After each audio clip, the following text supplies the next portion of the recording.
One of the most basic and positive interpersonal communication practices that we have is called self-disclosure.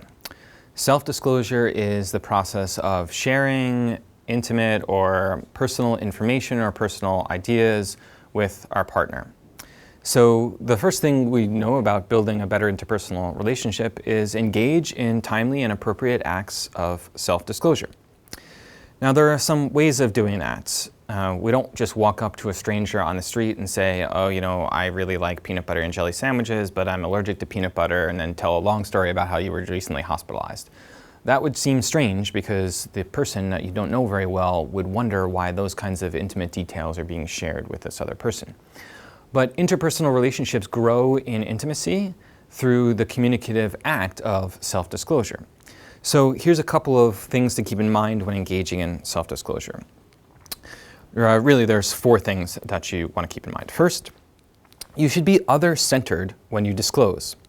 Think about how the details you are disclosing will affect your partner. As you're disclosing, are you disclosing just to meet your own needs? In other words, do you need to tell someone something just because you'll feel better to tell them? Or will your act of disclosure cause your partner to be uncomfortable, or will it cause them to share details in return?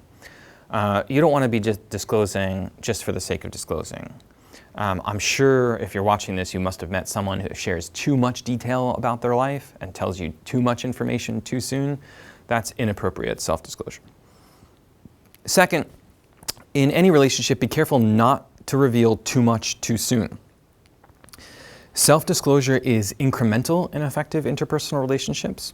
So you don't tell everyone your life story in one night, despite the fact that that's probably a romantic comedy someplace where that happens. We don't want to reveal too much too soon because that will create a kind of awkwardness in the relationship you're building or maintaining interpersonally. Third, you should decrease self-disclosure if you're sharing details about yourself and your partner is not reciprocating. So if you find yourself telling your partner or someone about some things in your life that are important or intimate, and your partner is not reciprocating and not saying anything in response, that's a sure sign that you need to stop the act of self-disclosure. Finally, I'd say that self-disclosure involves story and not history. So the way in which one partner discloses more details to another partner is very important. It's potentially more important than the content of the disclosure. Content can lose its intimacy in the manner of the telling. So history is the manner of self-disclosure that's detached, and one partner deals with himself or herself as an object and not as an involved subject.